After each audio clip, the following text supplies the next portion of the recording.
Hey everybody, my name is Jesse Collins, and I want to tell you all about my show, the Gentleman's Wrestling Podcast, here on the Voices of Wrestling Podcast Network. On the Gentleman's Wrestling Podcast, we do a thorough analysis on the biggest issues and trends within the pro wrestling industry. We talk a lot about pro wrestling media, we talk a lot about fan culture and wrestling's place within general pop culture, and we talk about the broader influences that are shaping the way we discuss and analyze the pro wrestling industry.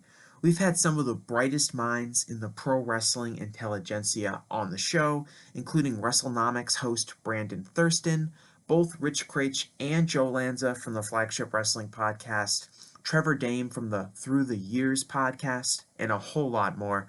This isn't a show for hot takes. It's not a show recapping the latest episode of television. This is a show focusing on the biggest topics in pro wrestling and doing a deep dive on the real stories behind the surface level analysis you might find elsewhere. The Gentleman's Wrestling Podcast is available wherever you get your podcasts, and we'd really appreciate it if you gave us a try. Thanks. Hello, do you like New Japan Pro Wrestling? Are you a Shin Nihon freak? If so, check out the Super J-Cast with Joel and Damon on the Voices of Wrestling Podcast Network. And even if you fucking hate New Japan Pro Wrestling, listen to the Super J-Cast anyway. Not just for our great show reviews, analysis, and pastrami sandwiches, but there's also usually some dick jokes somewhere in the obligatory opening 30 minutes of absolute nonsense we chat about every single week. That's the Super J-Cast for all the best talk about New Japan Pro Wrestling, crisps, and pornography. Competition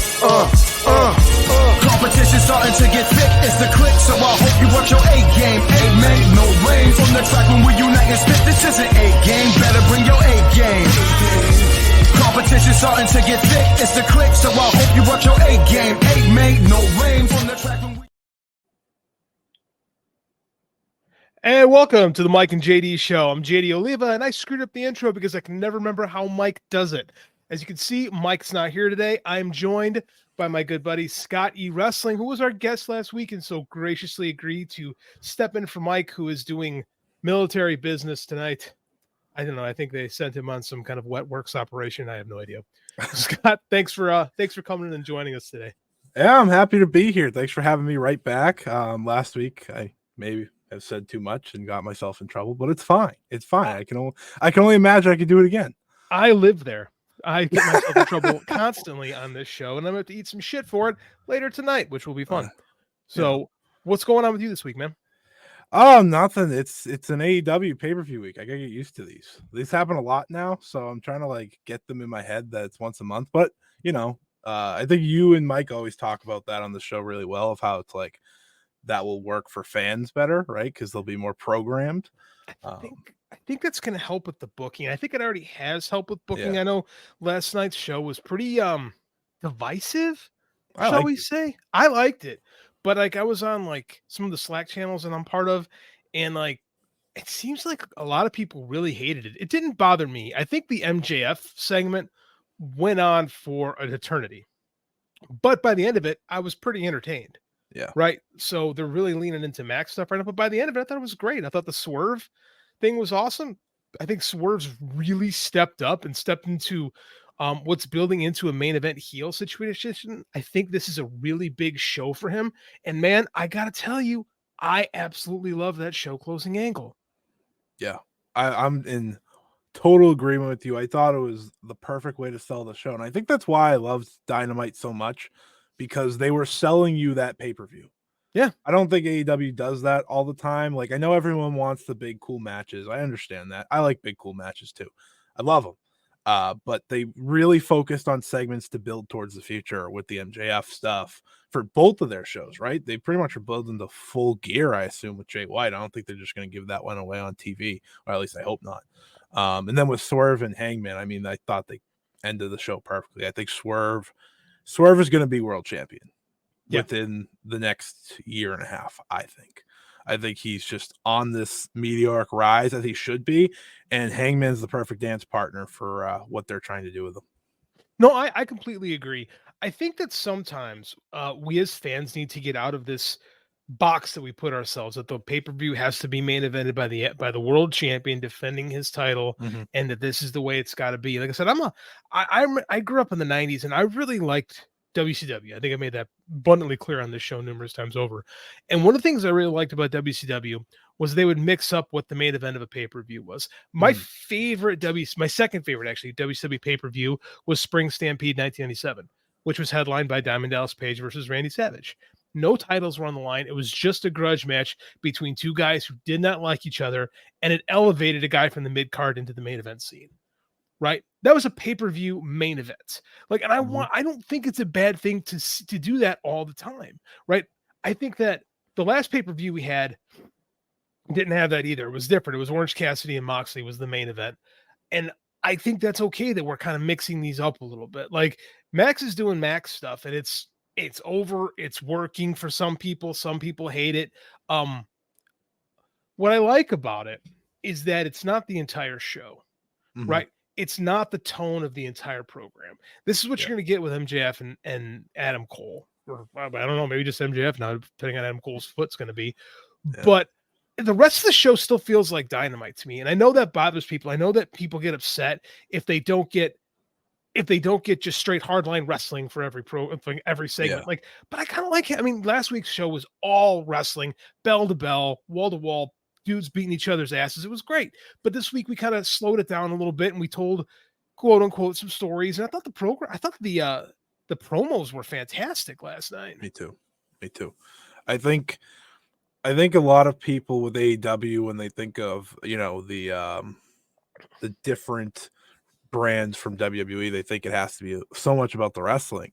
But again, I love when they tell those stories, and that's what they were doing. They were telling those stories and getting us into new stories with MJF, right? They pretty much had to close the door on what is their biggest story for a little bit with the Adam Cole stuff. And by the end of the night, they gave us our next big story. Yeah. And that is with MJF and Jay White and whatever happened to close out that show, which is very exciting. So to me, it's AEW, they're trying new things. And I think for me, using these segments to, again, push along stories, that's what pro wrestling is. You're building to the match. It doesn't have to just be the match. And like you said, last week was all matches. Mm-hmm. No, and I agree 100%. Like, I think maybe it's because I'm an amateur wrestling guy. Like, I actually have this feeling like in my head that if I want to watch wrestling, I'm going to go watch like real wrestling, right? Like that scratches my itch with that. Like when I watch pro wrestling, I do want some storytelling, right? I have a hard time getting excited for things that's just a match, right? Like me. And I like that this card is doing this. This card is a double main event, right? And one match is built pure dream match, right? Yes. Very little build to Bryan Danielson and Zack Sabre Jr. The other one is Swerve and Hangman, and that's like all story, right? I'm a fan of that. Like I like that we're trying to get a balance going right now. Yeah. Like I'm enjoying that they're experimenting with the formatting a little bit, and then that's frustrating with some people because they want to see everything just like slick and like what it's supposed to be. But I don't know. It's kind of the warts on things that make me appreciate them. Maybe that's just the creative mind to me, but I really enjoy seeing people maybe kind of struggle a little bit, I don't know. Yeah. I think it has to be gritty in a lot of ways. And looking at that pay-per-view, looking at Wrestle Dream, there are so many great matches. Like there's so many great matches. You have FTR and Aussie Open, right? The story there is it's 1 year after their Royal Quest match. You have Danielson and Zack Sabre Jr., but then you have the continuation of Ricky Starks' story by going with the Wheeler Yuta match. Like you said, Swerve and Hangman, they've built that up to feel like a world title feud. And I think the best part about how they're planning these pay-per-views out is assuming they have 12 pay-per-views a year, I'm not going to have to worry about MJF having to switch from feud to feud to feud to feud, right? That's not what you want him to do. You want him to have these long built-out feuds, so when the match happens, it feels as important as when we had the 4 to 5 pay-per-views for AEW per year. And we just had a really well-built MJF title feud. Like that and it was great. They Yeah. took the time, they built the Joe thing in just a little over a month, and it was really good. If they had Mhm. forced something now, it wouldn't have happened. And they had to make that Grand Slam work. Right. So let's get into this. David Haley wants to know if the group of attackers is meant to be Cole and company. I kind of want to see Roderick Strong have been a pawn in the whole ordeal. Okay, man, let's get into this. This is what I really want to talk about. I love a mystery in pro wrestling. Oop. One more time. I downloaded that and wanted to make it work today. And if Mike's way better at producing than I am, and I'm the guy with the video background, ironically enough. So I love this story. And I was talking to a buddy of mine, and he said he was into it too. Nameless guy. He says it has to mean something, and I agree. If you're going to introduce a mystery into pro wrestling, it has to count. Because the way I look at it, it can go one of two ways. It can go the Black Scorpion, or it can go the Third Man. Right? The Black Scorpion is the all-time greatest example of a complete, total clusterfuck of a failure of the storyline. And the Third Man is responsible for reigniting the professional wrestling business in the 1990s. This has to go one way or the other. And I don't know, man. I came out of Dynamite last night really intrigued because we're meant to think it's MJF looking at the devil, right? But then we go, it can't be MJF, too obvious. I think it's Cole. Yeah. But maybe it isn't. What do you think? One of my favorite things that you can do in any form of media is leave me with a cliffhanger, whether it's a TV show, whether it's a movie, whether it's like, it's the best because it leaves people talking. That's all I saw on my feed, right? People were like, oh, that kind of looks like, people were trying to figure out the body shape. I was like, if it even is the person in there, it's, they're not going to do that. And ultimately the idea is you're going to pretty much rule out MJF, right? You're not going to actually think it was MJF in doing so. So who is it? I think the idea of it being all a throw off long term of being Adam Cole, Roddy. This is the one I've seen commonly. Roddy, Kyle O'Reilly, and the Kingdom, like just the whole group doing it. And I think that's a interesting way to throw it off. But the fun aspect for me is the first thing I thought was that Goober group from last year that broke off. Oh, the Firm. Yeah, because that's the first thing I thought of. And I was like, well, no, because the Guns are now in Bullet Club Gold. But that was the first thing that just popped in my head. I was like, are they bringing them back? Or like, are they, because I think most of the people from the Firm don't do anything anymore, if I'm not mistaken. Lee Moriarty, I guess, is with Shane Taylor now. With Shane Taylor and ROH. Ethan Page is definitely not doing anything. Ethan Page is hanging out with the Hardys on Rampage. Who else? Big Bill is with Big Bill's with Ricky. So I guess there's Ricky. More of them are doing things now than they were. But they're not. And Stokely is Stokely in witness protection? I'm not even sure what's going on with I think Stokely I think he's like a authority figure on Ring of Honor. So yeah, he doesn't exist right now. Who watches Ring of Honor? I mean, I can't do that. What do you think? I don't know. My first, like everyone else, went to Cole. But again, I'm a big, okay. So I'm intrigued by mysteries, right? I love storytelling. I love writing. And every time I've tried to write a mystery, it's really hard, right? Because like sometimes you have this mystery in mind, but it's, in order to write a successful mystery, you have to have the end and you have to work backwards. Like I use the Black Scorpion example because they want to do the Black Scorpion, and we did 2 of our Patreon shows. It bridged us from Fight Game here to Voices of Wrestling, that we had the one episode and then the other on the 2 different networks. But I mean, that was like they had the idea, oh, we want to have the Black Scorpion, but then they didn't really know who was going to be the guy. Consequently, like you said, it doesn't, people are judging the body type. Don't judge the body type, because whoever was supposed to be it might not be it. This is wrestling. Flair only played the Black Scorpion at Starrcade 90 because he was never supposed to be the Black Scorpion. They didn't know who the Black Scorpion was supposed to be. So, I mean, like, it's hard you can't really think about it in those terms. Like, that's why I always prefer Columbo. You're young. Are you familiar with Columbo? Let me tell you about Columbo. Let the old man have a conversation. This predates me. Columbo is a show about a detective in the 70s, played by an actor named Peter Falk, who was this schlubby-looking guy with his wrinkled-ass trench coat, who was the smartest dude in the room, but nobody ever took him seriously because he didn't look like anything, and he acted like kind of a kind of a stuttering guy, and he constantly solved the crime. Now, what made Columbo cool was that at the end of the formulaic was you watch the episode before the titles, you saw who did the crime.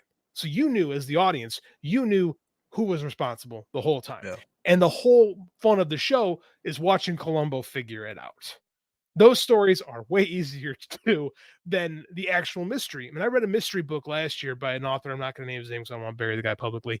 But like, I was really in this book for like 400 pages. In the last 30 pages, he throws at you a bunch of information that you couldn't possibly have known reading the book. And I felt like I was cheated, and it really bummed me out. So, I mean, like, whatever their plan is, it has to make sense. I almost don't care who's underneath the mask as long as it advances the story and makes sense. And it's not just some random dude that they threw in there. And if it is going to be some random they threw in, build it. Right? Yeah. I had another thought too of who it could be. What if it's Edge? Edge does have a history of the mask, and I know it's a little different, but there is a history there. It is. And I thought of that, and then I went to myself, I don't know why he would be there. I have no storyline idea for who that would, for why. I do have one in mind. What do you got? The War Dogs, the Bullet Club War Dogs of New Japan. Okay. Because, David Finlay took Jay White out, obviously, to take over the group. And maybe this is them dressing as that to blame it on MJF. Ultimately, somewhere down the line, the War Dogs are coming over to set something up there. That's always a possibility because that relationship always hangs over. Okay, that's super interesting too, because like the New Japan Bullet Club has really not acknowledged this US splinter group too much. Mm-hmm. So that would be super fascinating if David Finlay were to play spoiler and almost kind of like disrupt the MJF Adam Cole relationship, so to say, while at the same time striking. Mm-hmm. Dude, that's actually a really good idea. I kind of hope they, although none of those guys looked as jacked as Alex Coughlin, but again, it doesn't matter. It doesn't matter who was in there last night. What matters is who's going to be there when push come to shove. We got some comments I'm going to hit up before we go back. David Hadley says Christian versus Darby is a big match too. AEW has 3 of their home state guys in match of substance. Yeah, that is a big match actually. Like AEW's kind of made a reputation for not necessarily burying the hometown guys, right? They they don't always have the hometown guy win, but boy, with Swerve and Darby, those would be big. And Danielson. Yeah, I would not surprise me if all 3 of those guys pulled out victories on Sunday. Mm-hmm. I agree. Dobie the Brain, Patreon subscriber. It's funny how Jane White had a superstar segment, and it feels like a real threat to MJF, and he's not even on the Wrestle Dream card. Well, kayfabe, he's not supposed to be on the Wrestle Dream card. He just got his ass kicked by a group of assassins. There you go. See how I can do that? So. That being said, dude, I thought Jay White knocked it out of the fucking park last night. I did too. He's money. I think it's incredible. The best thing he's done. It's the best thing he's done since he got to AEW. And that's a dude that has made the most of his minutes since he got here. It's been a lot of fun finally watching him get an opportunity. Same with Juice. Juice seems reinvigorated in this group. And the dumbass Guns seem like they're finally found a home. Like they're perfect for the dorks in this group. It fits. Were you a fan of Jay before in New Japan? Were you a fan of Jay? I liked Jay White until the last year or so of the run. I felt like he got so long in the tooth, and I got so tired of Jay White's shenanigans with Gato and everything being so long and drawn out. It really seemed like he had hit a creative lull in New Japan, and I was really happy to see him come over here. And I do think he does seem, even though he hasn't done a ton until recently, I do think it's been a good move for him. I agree. I love Jay, but I'll let you see. No, he's great. I love Jay White. I think he's another one who could be a world champion in a year plus.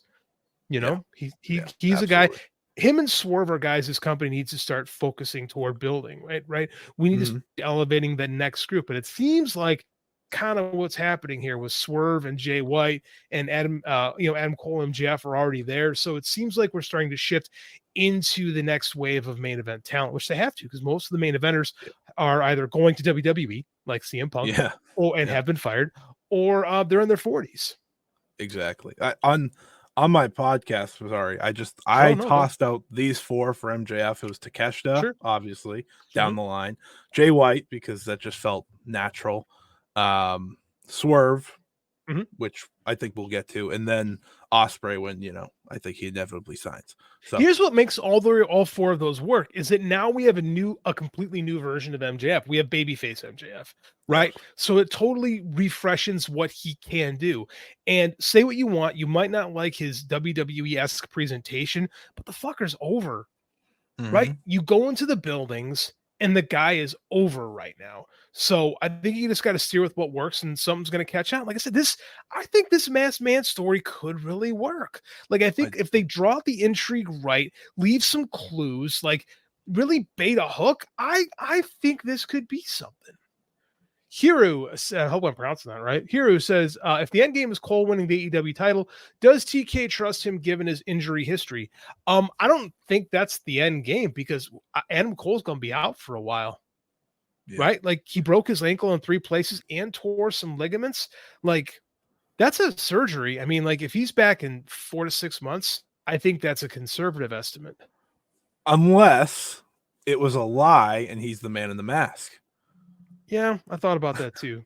Because the man in the mask possible. Didn't touch the man in the mask didn't touch anybody. He was just directing traffic. So I thought that's initially what pushed me to Adam Cole. And you can have the guy in the show while he's doing rehab, just have him in a walking boot. It's not impossible to do that.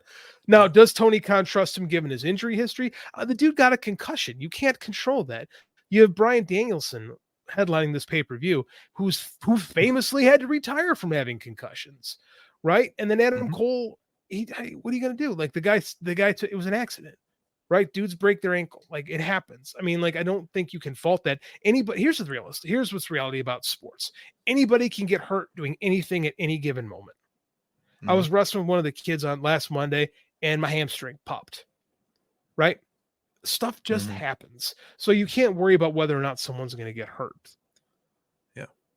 David Hadley again. The good thing is going to be with Cole, with the gear, they can, with some of the smaller size in the mask with Cole in mind. They totally could do that if it's Cole at all. Like I said, when we had the Black Scorpion, it was Al Perez and the Angel of Death, and it was all kinds of guys other than Ric Flair under that mask because they needed a guy to be the Scorpion, right?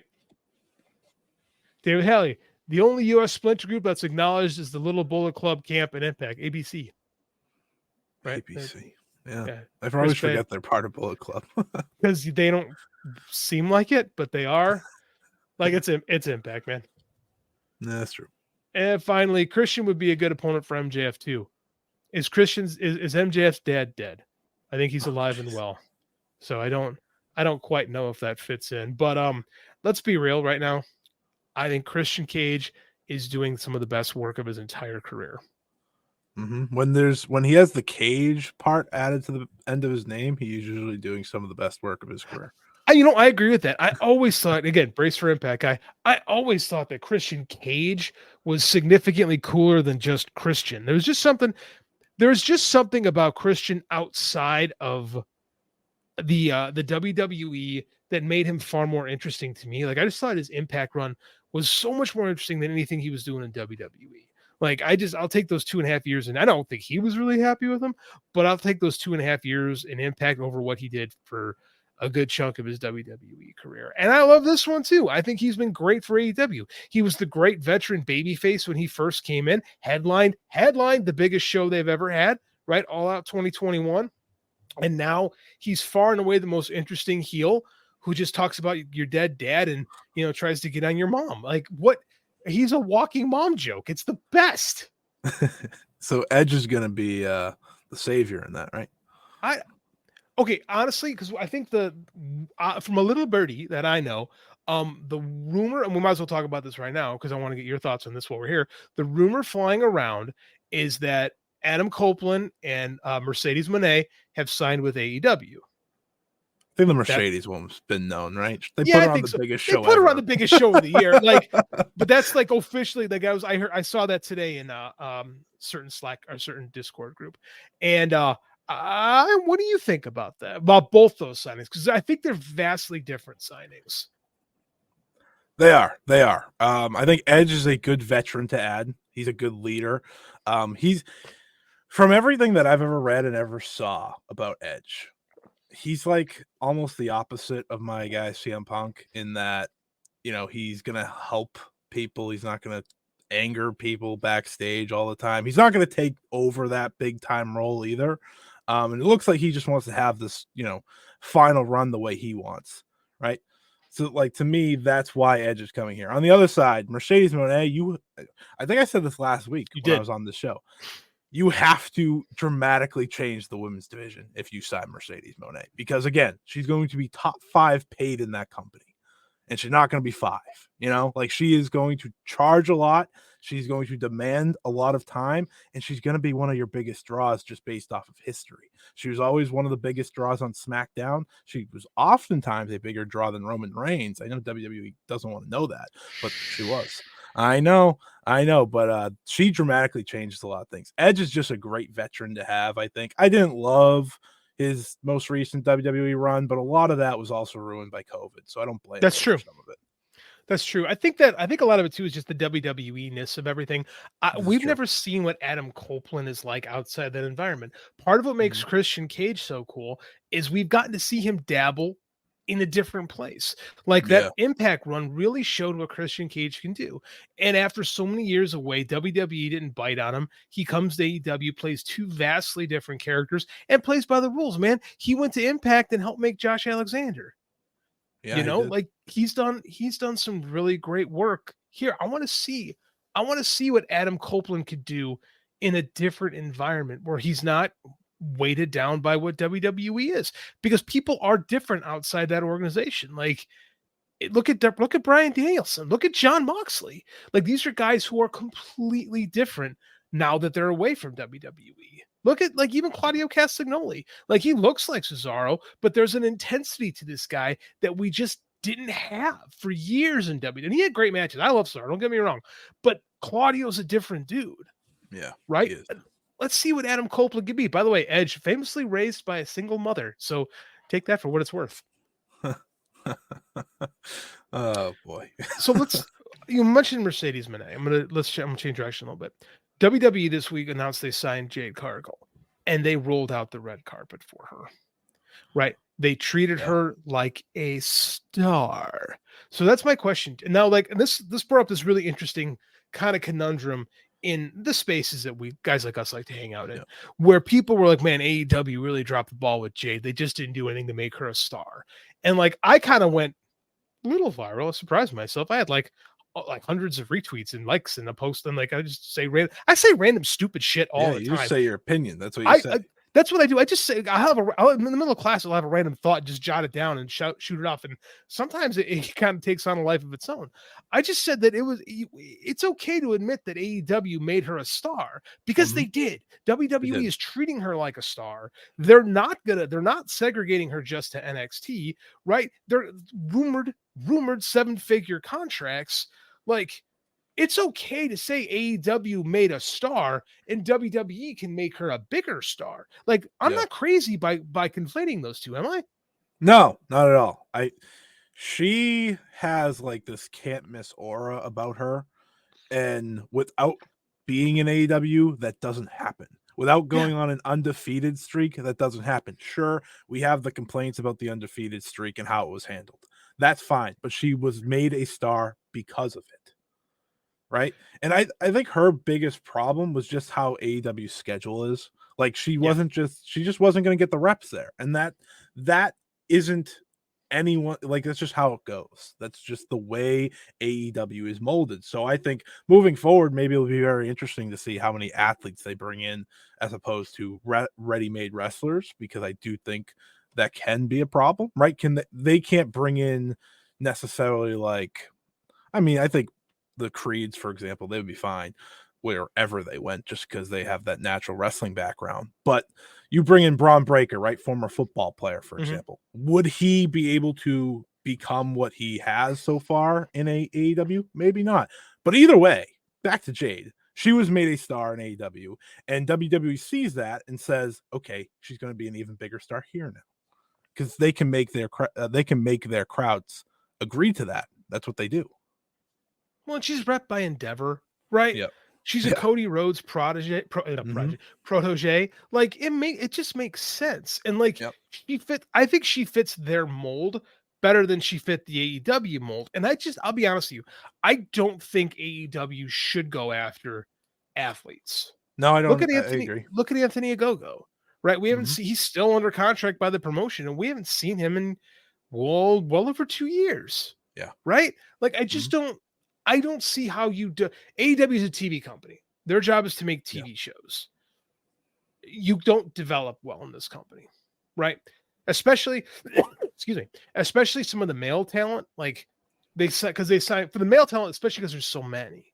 Like look at a Brock Anderson. Brock Anderson could have been like his dad 30 years ago and just bounced around different territories getting good. Arn Anderson was an excellent professional wrestler at Brock's age, because he had spent years working in the Florida Panhandle and then up in Georgia and just bouncing around getting better. So by the time he got his push as a young guy at the time, they actually pushed Arn as a young guy, even though he looked exactly the same. Like he was already good. His kid doesn't get those reps, right? And the women, it's the same thing because they get even fewer reps. And I'm of the mind that there's a lot of people in that locker room that don't do enough. Right. I said on this show that if everyone in that locker room had Brian Cage's work ethic, everybody would be a lot better. Brian Cage is everywhere every weekend.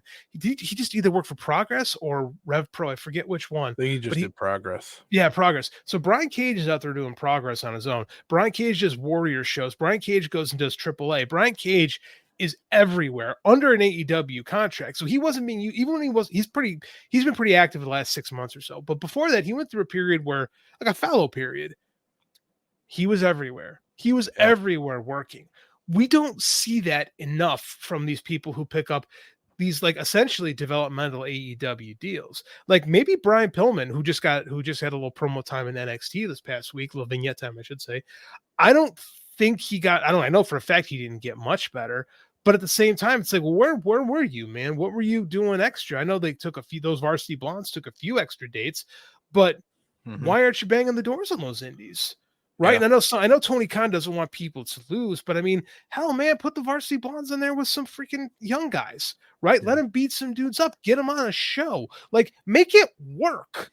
Like this is part of the thing that frustrates me is I don't see enough people in that AEW locker room trying to get better. And I don't think the NXT way is perfect either, where they just beat the shit out of you and you're doing tire flips. And, you know, like, I think they overtrain down there. I think they're in constant like training mode. And you can't just train all the time. Like you're going to get hurt. Like you have to peak and cycle your training. That's just a completely different conversation. I don't think either way is perfect, but there needs to be something better. The best example I have for someone who went and made work for themselves and has come back and gotten over in AEW is Willow. Willow is she's working beyond wrestling, like right down the street from me. She's been doing that. I think she just had a match there, actually. I'm like, Willie, you are such a bigger star now. You beat Mercedes Moné. You know, you main evented a pay-per-view against Athena. You have all these accolades now, but she's still putting in the work. It's that easy. It's just a matter if you want to, right? Eddie Kingston, for example, he pulled away from indie dates just now, but like he was doing it. And listen, Eddie Kingston doesn't need to be better. Exactly. And he just loves wrestling. 40s. Yeah. Like we don't see that enough with some of these guys. Like I don't want to call anybody out because I know Top Flight was taking a bunch of dates right before, but they've had so many injury problems. They were, I think those guys were trying, but there's so many dudes on that roster who I wish Tony was better about getting them out there. Garcia goes around. He was just on like a West Coast Pro show. Isn't he still the PWG champion? He is. Well, they don't run enough, but he is. They don't run enough. Bad example. But I mean, he is. Like I want to see more guys doing stuff. What I would love to see, and I'm going to move up this right now because Mike and I got to eat a little bit of shit. A couple weeks ago, we made fun of Court Bauer because he's, Court and I have butted heads over the years. But I respect the dude's ability to write a press release. And Mike and I made some jokes because we heard from a buddy of ours that works in Japan that this was kind of a bullshit press release when he said they were having a working relationship with New Japan. And apparently, maybe not. Maybe that is a little bit more real because they put out a nice little press release, again, Court's great at that, saying that New Japan, CMLL, and MLW will have a formal relationship. What do you make of this, Scott? I think it's great for CMLL I agree. because it gets their wrestlers into the US and hopefully more into Japan, because I think CML's they're gaining a lot of steam, so finding any relationship is a smart idea. AEW is working with AAA for some reason. So CMLL doing this, it's great for them. MLW, did you see who the first person they announced was? I did not. It was Rocky Romero. I was like, all right. Rocky goes everywhere. Exactly. I was like, and they build him from CMLL because he's champion there. And I was like, that's even funnier. But for New Japan, it's like, okay, we just have another place to send talent. And for me, it's probably to send maybe talent like a Yu or more, maybe Young Lions more than anything else. I don't think I'm going to see Will Ospreay pop up in MLW. Remember that? Do you remember when they held that was going to be a thing? That was never a thing. Yeah, that was a fun one when they had the breaking news thing, and then he never showed up. He's going to wrestle on Impact though, so take that, I guess. Hey, I'm going. It's going to be down the street from not down the street. It's awesome. about an hour away. It's in Chicago. I'm going to if Will Ospreay is going to wrestle Speedball like within an hour of me, I got to go. Like I got to go. Yeah, you gotta go. That's absolutely right. Yeah, but the relationship to me, it's like the 9th strategic relationship of MLW. So that's true, because I remember being at their first pay-per-view and person only pay-per-view, mind you, in 2019 where they announced the Dragon Gate relationship. That did not happen. I interviewed Alexander Hammerstone when he wrestled in the N1 back in 2019. So they've had MLW. I think they might have done stuff with All Japan too. Like they make relationships. They did stuff with AAA. Now here's the thing: people are like, how did AEW get left out of this? AEW has been. I mean, I don't think Tony and Conan go out and hang out all the time, but their businesses are good for each other. And AEW has featured AAA talent from the get-go. That first press conference, the Lucha Brothers came out with the AAA tag belts. Sammy Guevara came out with the AAA middleweight belt. Kenny Omega was the mega champion. The current mega champion, El Hijo del Vikingo, has been on the show. The AAA talent is just over in AEW. And I know a lot of people would rather they work with the CMLL because it's more of a traditional lucha company. It's probably a better company. I don't watch enough lucha to really make that. I can tell you right now, it is. Yeah, it's pretty much the vibe I've got going on. I'm going to start checking out. CML seems so hot right now that I was like, oh, I got to check out some CMLL. And I know there's some sources on the internet that allow you to check out some CMLL stuff. So I'm going to be partaking a little bit of that just to sample it, see if it's something I might like. But again, this is better for New Japan and for CML to get their young lions going. Because like we just talked about, if AEW is a terrible place to get experience. Yeah, they can't send a Yu more there. No. They can't do that. That's why they have the Impact and MLW relationships. So if they want to send someone, they go there. And Impact can't get involved in this because Impact also has a relationship with AAA. And Impact's gotten a lot of stuff off AAA over the years. So these are companies with established relationships. Yeah. To me, it's more CMLL, and New Japan's just like jumping in. It's like, oh yeah, sure. Like we work with everyone. Let's look. Yeah, they do. And New Japan is totally open as compared to what it was like 5-6 years ago. Like it's completely different regime. They're more open to sending guys everywhere now, which is pretty cool. Like I think that the idea of it's the closer we can get to how things are like in the 80s, the happier I am as a human being, because I think it was just a healthier environment, even though Vince McMahon was trying to strangle the life out of everybody. Like it was just a little bit better for like talent can get out there, can get their excursions. Like so much of that prime era New Japan talent got better by coming here in the 1980s. Right. And they had that with Ring of Honor. Jay White famously, Evil did his excursion here in the US. Like they have had success sending guys to Rev Pro in the UK. They need to get more guys here in the US. I think Yu more and Impact did a good one, but I think too they have to make their Mexican partners happy in CMLL. So having this Impact relationship, having this MLW relationship, it just makes sense, especially because MLW booking right now is awful. They're just GCW with a bigger budget. They are, and there's levels to how New Japan sends talent. I think everyone needs to realize that too, right? MLW is going to get Minoru Suzuki. Congratulations. Everyone does. You know? Who else? I wrestled Minoru Suzuki once. Yeah, you might get like one of the other old guys from time to time, or Rocky Romero, for example, who again, he's Wrestles based everywhere. here. He'll wrestle everywhere.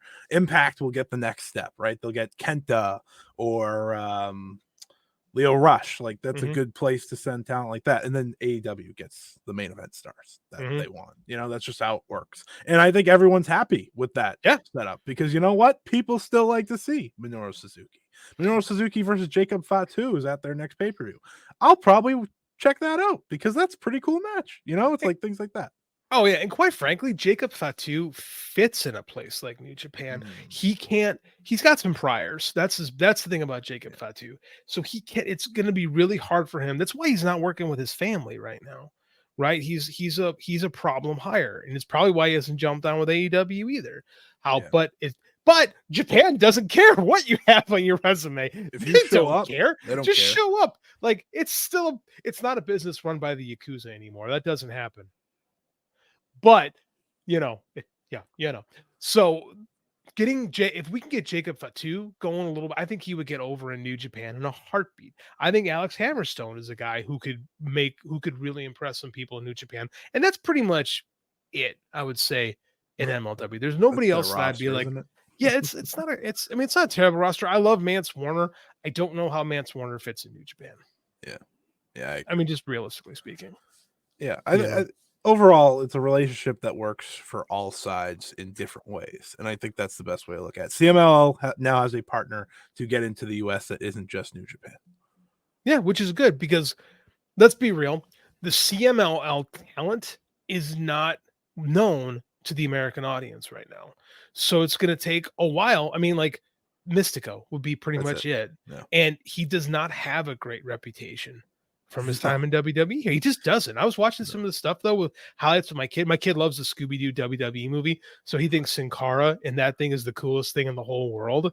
So I had to kind of because he looks awesome. And then so we were watching some Sin Cara highlights from CML. That's kind of what got me started in this. But that's like it. Like nobody in the US really knows anything about Templario, right? No, like it's just not a thing. But because of Lucha Underground and because they've been fixtures in the US scene for a decade now, everybody knows Penta, everybody knows Phoenix, right? The right Specifically. new star, I'd say. Yeah. CMLL does. They rename someone's Mascara Dorada, and I think that's going to do really well for that guy. You think? Are you being facetious or are you serious? No, I do. I legitimately do think so because I've seen the new Mascara Dorada, and he's fantastic.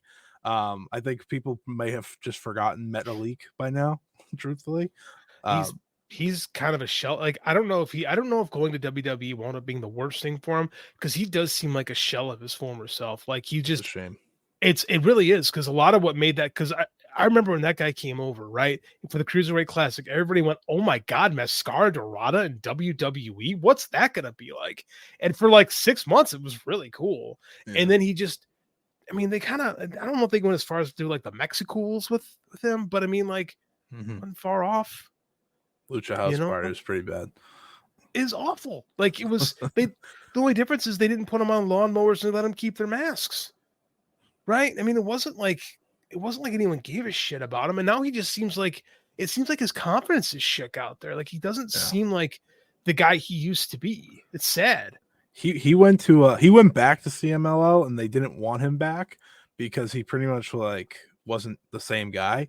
And then he like I think I don't remember who it was. It might have been like Rob Viper or someone who translated what he said. And he was like, oh, you know, the new Mascara Dorada, he moves too fast and doesn't let things rest. It's like, oh Jesus. He's become that guy. Yeah.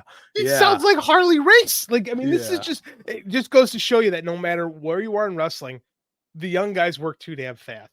It's just hilarious. John Muse, a good buddy. I need that CMLL hookup. I will text you after the show, my friend. I've got it for you. John Muse is one of my favorite human beings in the world. Matthew Justice and Manders are too good in MLW. I agree. Matthew Justice and Manders are awesome. Like I love the Second Gear crew. Like I said, it's GCW booking that's, you know, kind of on with better cameras and like actual audio. Like we get on court for production stuff, but I mean, like he's a significant step up than GCW. Like GCW, like Yeah, exactly. Like there's Ring of Honor shows from like 2003 that look better than like a GCW show from last week. Like, I know GCW wants to have that underground feel, but Oh, it feels underground, all right. uh, Like buried underground. John Muse, Manners is fun. I agree. Mike and I were in the dying days of Brace for Impact. Mike and I were absolutely convinced that Manders was heading into Impact Wrestling, and it just never happened. And I would much rather see those guys booked in Impact than in MLW, but whatever. It is what it is. But I think that this relationship with this three-way relationship could work wonders for them, because I think CMLL needs to get their stars on American eyes, right? And MLW will help that. I think they both need places to send their young talent. So it makes perfect sense. And like I said, AEW doesn't really fit. I think Impact could fit, but I also think it's in their benefit to stick with AAA. Right? AAA is running their shows. Yeah. CMLL has now used New Japan to get them to Rev Pro and now to MLW. So they have two relationships now I'm guessing through the New Japan pipeline. So they're doing the right things. CMLL 2 years ago, no one talked about them. They were on the brink of like being gone. And now it's completely reversed, and that's good for them. Kudos to CMLL for being able to revive. That's what the people like, Fed did, or AEW in the mud. Like, dude, these companies can get hot again. All he needs one good storyline or one guy to break through, and all of a sudden your program is super hot again. Like, wrestling is up and down. I've been around long enough to see these things. It's just kind of what it is. We got another comment here. David Hadley, hey, he's being active today, man. Thanks a lot for watching the show. The independents haven't reloaded since 2020 and wrecked a lot of things. Do you think the reason for this is the TV companies like MLW, AAA, Impact, and AEW aren't selfish with their talent? I think you mean are selfish with their talent. I think it's been longer than that. I think the indies kind of emptied out when AEW and WWE went into hoarding mode in 2018, 2019. Right. Yeah. That was the era when we started stockpiling on the indies. And I think COVID slowed it down a little bit. I think you are seeing more indie talent starting to get out. Like AAA you can't think of AAA and those kind of companies as like in what comes to the indies. And same with Impact. Impact guys work indies all the time. Like nobody just works an Impact schedule unless you're Bubba Ray. Like that's like everybody else is all over the place. Like I think that Tony should let his guys lose a little bit more, because nobody gives a shit who loses on a Deadlock Pro show. Right. I agree. And Deadlock Pro is the only good indie, by the way. Yeah, I know. That's why I use them. Deadlock Pro is awesome. They just popped in. Warrior too. Like nobody cares. Warrior's good. West Coast. Tony's got to understand that really doesn't matter all that much. John Muse, COVID delayed shows and people started training, slowed down development. Yeah, big time. COVID slowed down lots in this country, and wrestling is included. But I think it's starting to come back a little bit. And the indies have had one spark over like the last 4 years, and it was Matt Cardona, and GCW threw it away. That's 100% accurate. That's 100% accurate. Like I think what hurt too is the indies steered really hard into the meme culture stuff. Like, cause remember for a while the big thing on the indies, and I love Danhausen. I think he's perfectly at home in AEW right now, doing some little comedy stuff when he's healthy and happy. Great. But I mean, like t-shirts, baby. Sells t-shirts. So I mean, that's fine. But like when it was Warhorse and like Alley Cat and like Dan the Dad and all that kind of stuff, like that's not. I don't think that's good for the scene personally. If that's like what's driving, you can have that stuff. Like it's great to have comedy on your shows, but I mean, if the point of the indies is to breed the next generation of talent, I don't think that's the way to go, because WWE is not interested in breeding the next generation of talent. They're going to bring a bunch of athletes in. You'll like the Creeds will stick. Tiffany Stratton will stick. That's pretty much it from that group. Right. And then you bring another crew in and like maybe 2 or 3 will stick. And like, it's not designed to like, this is what WWE is concerned with feeding WWE. They're not concerned with stockpiling the indies. They're not concerned with the health of professional wrestling at large. Nope.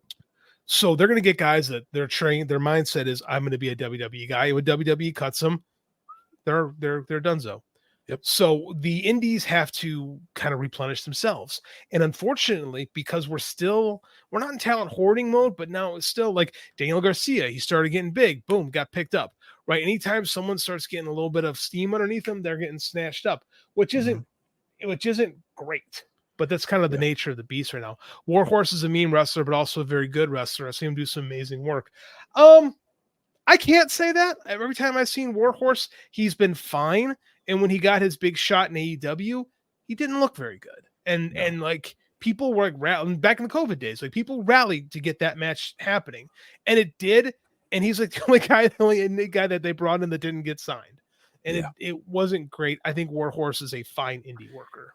Every meme wrestler saw Orange Cassidy and thought they could be Orange Cassidy. Forgetting Orange Cassidy is really good at wrestling. Mm-hmm. And Danhausen, he just sells a lot of merch. It doesn't matter if he can wrestle.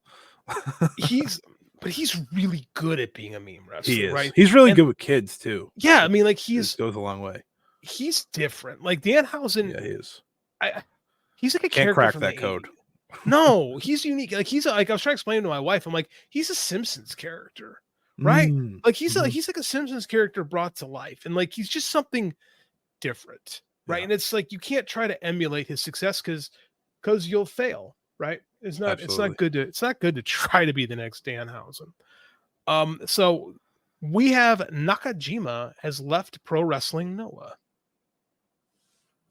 Yeah, that was as big as a like move I think that can happen in Japan right now. And to be honest, to me, I thought this was going to happen a year ago, just because of how certain things went. You know, he lost to Fujita, knocked out Tetsuya Endo, knocked out another guy. It just seemed like all was downhill, but he lasted a lot longer than I thought. And then this just kind of came out of nowhere, right? Axis had reformed and it seemed like all was going good, and now he's gone. And I have my preferences. I know Tokyo Sports kind of threw out there that he has interest in maybe doing America. And I think there's only one spot that America might work for Katsuhiko Nakajima. I could tell you WWE wouldn't. I'll tell you that right now. He's confidently. He is a terrible fit for WWE. Terrible fit for He's WWE. 5'9", hits really hard. And he's kind of a dick. Yeah, like, that wouldn't work. No, he's gonna get NXT and someone's gonna like do something wrong, and he's gonna kick the ever living shit out of him because he's Kensuke Sasaki trained, and like it's not like I don't know, man. I think if they're even starting to sniff around Nakajima to WWE, like Kenta, like look at Kenta, look how terrible a fit Kenta was. He's never been the same. Nakajima's what 35-ish? Yeah, he's 35. Yeah, I mean, like I get why you'd want to try, but he's a bad fit. So you think he's AEW? I think he's all Japan, truthfully. I think that's he's all Japan. I do. I think something for him re-sparked with Kento. I think that is a smaller pond, an even smaller pond. And I think with the way all Japan books will fit Nakajima better, and it'll be the greatest trade of all time. They traded Jake Lee for Katsuhiko Nakajima, which to me is like a really good trade for All Japan. But I think he could work freelance for a little bit, but I feel like All Japan might be his next home unless Glade's paying people like crazy again, which they do, and then don't do anything. They do. Glade is also not affiliated with the Yakuza. Their Glade is a stand-up operation. It is ran totally by Shima, which you can take that for what you will. If you know who Shima is. Shima's never done anything sketchy. I love the idea of Nakajima. I would love to see AEW bring in Nakajima for just a couple shows. It would just be, oh my god, would be awesome. Nakajima Danielson, holy shit, would that be great?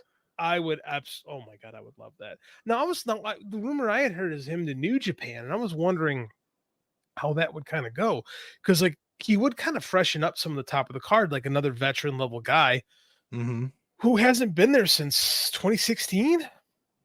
Does Los Ingobernables de Japón need a new member? Because that's where he would go for me. Like, he's like one of those guys. When Shingo came in, I was like, all right, you go right there. Nakajima's, would they put him in the heavyweight division? I think if they wouldn't, he doesn't go. That's what I was thinking, because I think that would be the decision there. Because you would think instantly he is now the top free agent in Japan. Has to be. Who would be a bigger free agent in Japan rather than Katsuhiko Nakajima? I don't think there's anyone. At least there hasn't been. And usually towards the end of the year in Japan, that is when free agents start to happen. I mean, Ospreay will be a free agent soon. I guess that technically fair. I mean, like, but he's not right now. Yeah. Like, So yeah. I mean, Nakajima.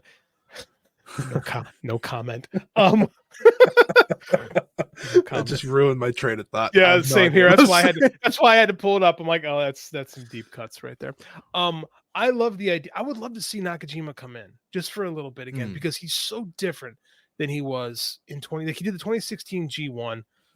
Didn't go fantastic for him. Kind of similar to how not Miyahara. Who was in the G1 this year from Noah? Oh, I can't think of his name. Kaito Kiyomiya. Yeah. God damn it. Kiyomiya, like New Japan really kind of shit on Kiyomiya this year, right? Sadly.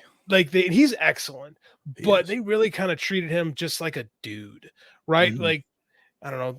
New Japan takes every opportunity possible to big brother Noah, and Noah always just seems to kind of take it. And they're all in on it.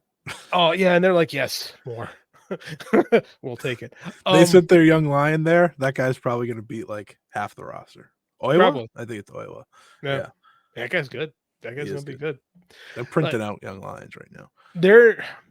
The dojo system is like, it's like replenished because they went through a bit of a streak, and now you're starting to see those dojo guys from a few years ago really starting to pay off and become guys and become dudes in the company. Mm-hmm. So I mean, it's a matter of time for Yota Tsuji is the IWGP champion, right? Yeah, matter of time. I think he's on a fast track. He just had that incredible match with Ospreay for last weekend, which was like I think that was like his official coming out party. It was his full big time match.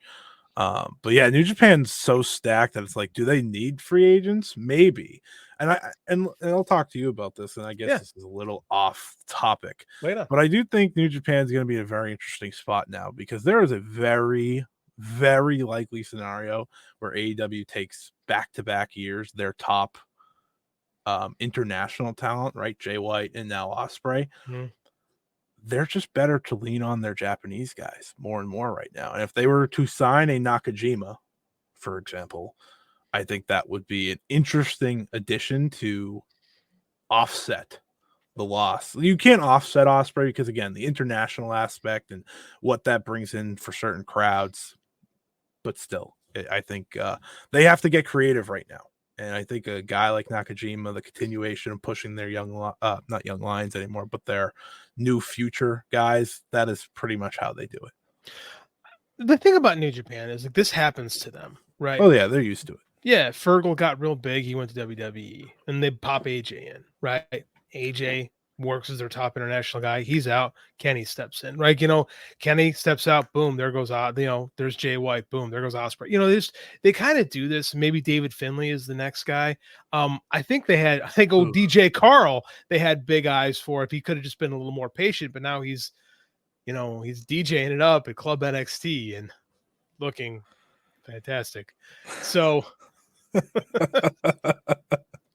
it's going great. Yeah. So I don't know, man. I'm with you. I think that we're definitely in a transitional phase with New Japan Pro Wrestling right now. Mm-hmm. Like, Joe on the flagship show has always said that, this is the end of the Okada era is over in New Japan. Like, he's still a top guy, but the supporting players are aging out, and it's time for the next wave of guys to start really filtering in and becoming guys. Right. And they're giving them the opportunity. Right. It's New Japan. So it's a slow roll. Like American fans are, we want dudes pushed to the moon immediately. That's why do companies have 80,000 belts? It's because fans like, why didn't this guy have a belt? Why didn't that guy have a belt? How come this guy didn't have a belt? This guy needs a belt. And I make jokes, but New Japan also has 80 belts. So all I wanted was Yota Tsuji or Shota over Hikuleo in the G1. That's all I asked for. No, you don't get that. We have to push the giant. Or Kaito. I've heard Kaito was also in there. Man, I thought they would do Noah a solid. Was I wrong on that one?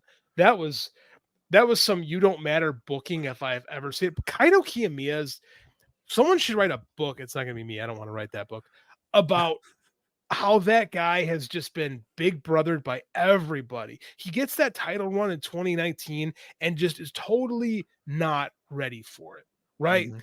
And he becomes like the Muto understudy and just freaking gets beat by Muto so many times. And he finally loses. He finally wins, but it's like nobody freaking cares. And then he's like Muto's young boy coming to the States. It just has not worked well for him. That's a guy who maybe should consider going somewhere else, to be honest with you. I think New Japan would sign him in seconds if he ever became free. Because he's really good, and I think he would actually fit there. And they'd have a money feud on their hands if they had him and Okada under the same. Dude, that was great. That was some of my favorite stuff from the beginning of the year. What amazing chemistry those guys have. And when Okada dials into dickhead mode, Oh, golly, what an ass hat. Like, he's so good at it.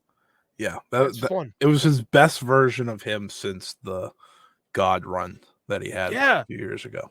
Yeah, I agree, think. 100%. No, 100%. I don't think Noah's I don't think they're in a rush to get rid of Kiyomiya, but I'm gonna be honest with you. Noah's gonna be an interesting place. Did you see the big news today? WWE Raw SmackDown is going to be screening on ABEMA TV in Japan. Now, ABEMA also has New Japan Television. They own, they're co-owners. I forget. Justin will correct me, of Pro Wrestling Noah. So, and then so they had a thing. I think it was the little commercial spot they did with Kano today, announcing it. It was pretty humorous. Kano got a great sense of humor. This is very interesting with WWE kind of encroaching in Japanese territory. Yeah, I saw the Kano video and I was like, oh man, they have you doing this. I was like, could have picked anyone else just because I love him. And I was like, oh, Kano's great. I don't want you to be holding money in the bank. no, I died a little inside watching that, to be quite honest with you. Like, yeah. I died. It was awful. Yeah. Noah, I don't think this has anything to do with Noah, but Noah's in a very interesting situation moving forward. In terms of WWE, they've tried to get to Japan many times. Oh yeah, tried to buy Stardom, tried to buy All Japan, tried to buy, I think they tried to buy Noah too before Cyber Agent picked him up. Like, they've just struggled to find a foothold in that Japanese market. Mm-hmm. They got a foothold now. They do. And I think with this, maybe it's not that big. Maybe it's literally just Raw and SmackDown being on there, and that is all. But WWE's WWE. I never think that's all. That's the problem. Mm-hmm. I hope that's all, because I don't want them really touching any of the companies I enjoy. But being on this channel specifically, I get a little worried. I do. New Japan is New Japan. I mean, isn't Tony Khan going to buy New Japan? Isn't that the rumor that we heard flying? Yeah.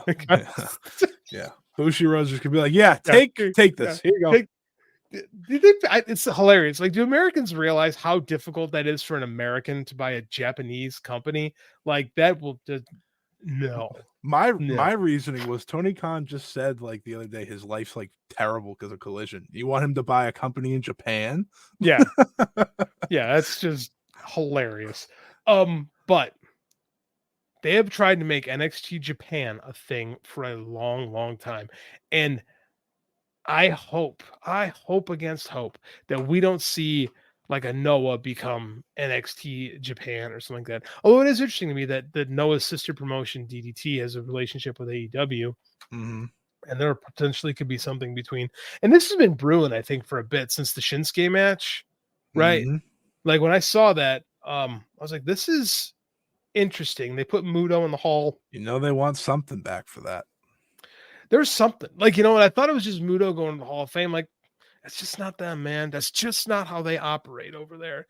The ABEMA deal pretty much seems like that might be the future. And again, here's the thing: WWE wrestling doesn't really translate to Japanese wrestling fans. The people in Japan who like WWE are American fans, like, because they have American culture fans in Japan. And that's a different fan base than pro wrestling fans. Mm-hmm.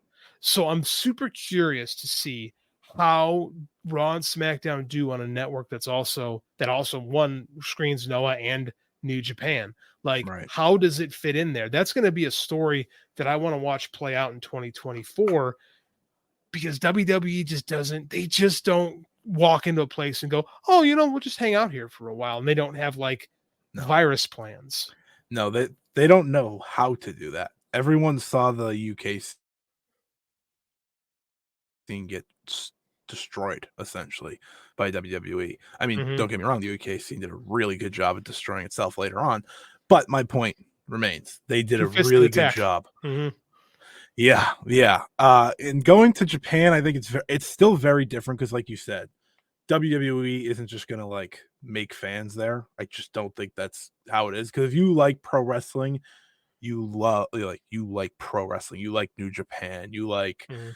I would say Noah, because Noah's very much, they don't care about it outside. They care about their fans in Japan. That's it. I think Mhm. Justin was on your show a few months ago and brought that up. Like that's what Mhm. they're focused on. Yep. So it's more just me like I'm gonna keep an eye on it because they don't just do things simple because this is WWE. Yeah. I played this game before. So I'm gonna raise the eyebrow and kind of watch how this plays out. Scott, we got you on, so let's wrap up a little bit. Tell me what's going on with Joshi right now. You gave us a Joshi segment last week that did really, really good numbers for our show and our YouTube channel, and I really appreciate that. So if I got you here, man, I gotta say what's Mariah May did great on YouTube. Shocking. So tell me what's happening with Joshi right now. What do we got to know about? This weekend, this Saturday, 5-star Grand Prix final. The final, I think I said this last week, but I'll say it again. The finals of the biggest women's wrestling tournament of the year on 3 a.m. Eastern time. If anyone's interested in check it, or you can just buy the pay-per-view and watch it after. That's always what I recommend if you're not crazy like me. You can always check out the 5-star Joe Show live on the Fight Game Media Network. You should do that. YouTube channel at 3 p.m. that same day, because I'll be reviewing it. Just saying if you want to do that. But yeah, it's really just about Stardom's big tournament and building to the year end. A lot of Joshi right now is pretty quiet outside of the return of Sarai, formerly known as Sarai in WWE. Of course, everyone knows how she was handled, which was very badly. Magic portals. Yeah, magic portals. But she has come back and she is pretty much single-handedly re-inspired the rest of the scene by just being there. You step into WWE, you are a bigger star. That's true. Even if it was for like a cup of tea, pretty much like she was there. She was still there for 2 years. So to them, that's enough. So she's doing a lot of great work. Julia's heading back to America in October for I'll talk about Mariah in a second because that worked out so well for me last time. I just woke up Saturday. I was like, why do I see my name popping up on Twitter? Did you get bombarded with stuff? Yeah, I sure did. Sorry, but not real sorry. Help me. It worked, you guys. It worked for you guys. Mike told me after like it had happened. I was like, all right. I was like, sure. But as I was saying, Julia's coming back to America in October, so another opportunity for maybe not WWE. Jesus Christ, not WWE. For AEW to get her on a show finally, because I think that's what people have been clamoring for. Last time she came here, she was on an Impact show. Impact won. Impact got a win. They did. Impact got a win. They got Julia, and she was like the biggest star on. They're having a good year. They are somehow, some way they are. So she's coming back in October. She'll be on the Fighting Spirit Unleashed show. And Mariah May, I know, is the big talking point. 5-star Grand Prix final will be her final show for now. I'll say for now, because you never know in wrestling, but she is finishing up. She will be heading home to the UK and beyond that point. I know Dave said how I believe he said she told Stardom something, one thing or the other. We don't know where she's really going. I still feel pretty. I think AEW is just, so many things are said after a while. You just kind of think eventually, but it is criminal we didn't get her versus Mayu for the IWGP title. That would have been the perfect send off for her. That is a match she really wanted. The IWGP title, I don't mean to take this over, but the IWGP title was a title that Bushi Road wanted by the looks of it.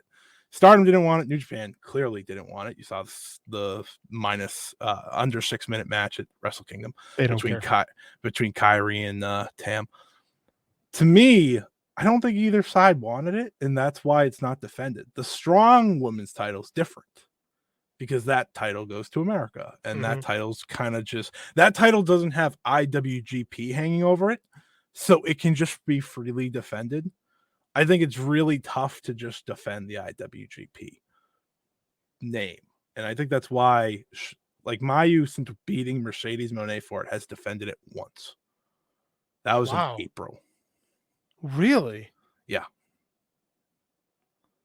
I don't even know what to say about that. They created a strong women's championship for Mercedes Moné after that. Yeah. And that has been defended like 5 times. Well, it has 3 champions now, too. Yeah. Yeah. Sure has. Crazy, huh? Yeah, I'm like speechless. That's wild to me, because this was big news last year. It was, IWGP Women's Championship. They're finally going to get their due in New Japan. And I was like, boy, New Japan just does not, like, I'm curious to see how this works. And it turns out it doesn't. No, it doesn't.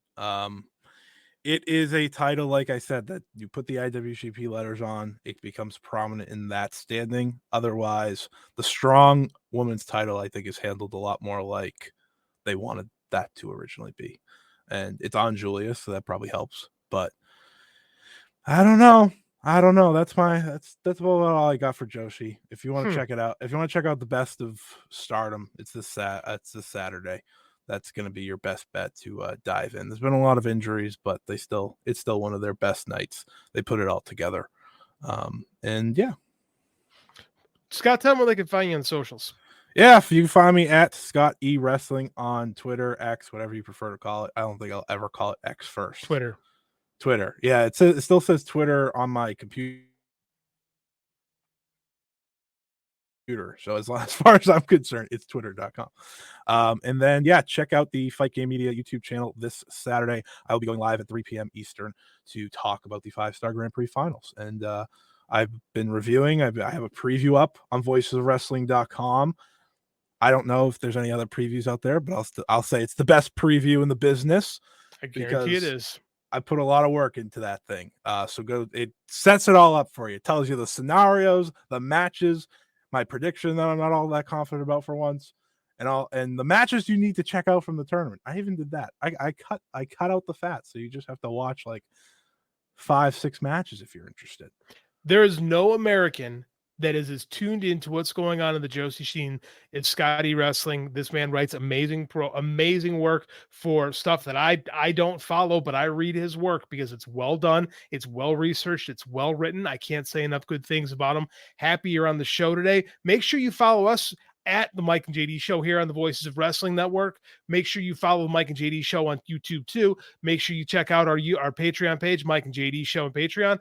Make sure you check all that stuff out. Thanks for joining me, Scott. Mike, we miss having you, and can't wait to see you guys next week. I'm JD, and I don't know the Hawaiian word for goodbye. We'll see you next time. Competition starting to get thick, it's the click, so I hope you work your A game. Amen, no rain from the track when we unite and spit. This is an A game, better bring your A game.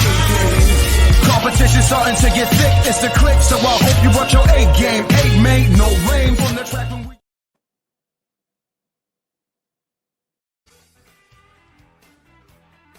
Hello, Voices of Wrestling listener. Dave Ryan here.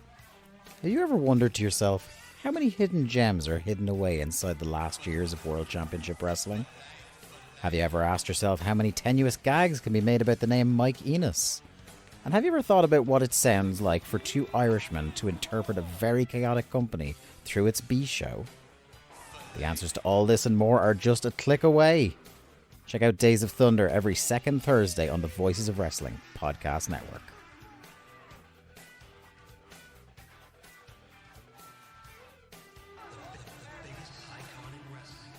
Music. It's not just part of our daily lives, it's part of our wrestling fandom as well, and it has been for decades. That's where this show comes in. Music of the Mat, the podcast devoted exclusively to the music of pro wrestling, hosted by Andrew Rich. Hey, that's me. Each episode delivers a different topic with a variety of great guests, fun conversations, musical analysis, and of course, a heartfelt pun or two.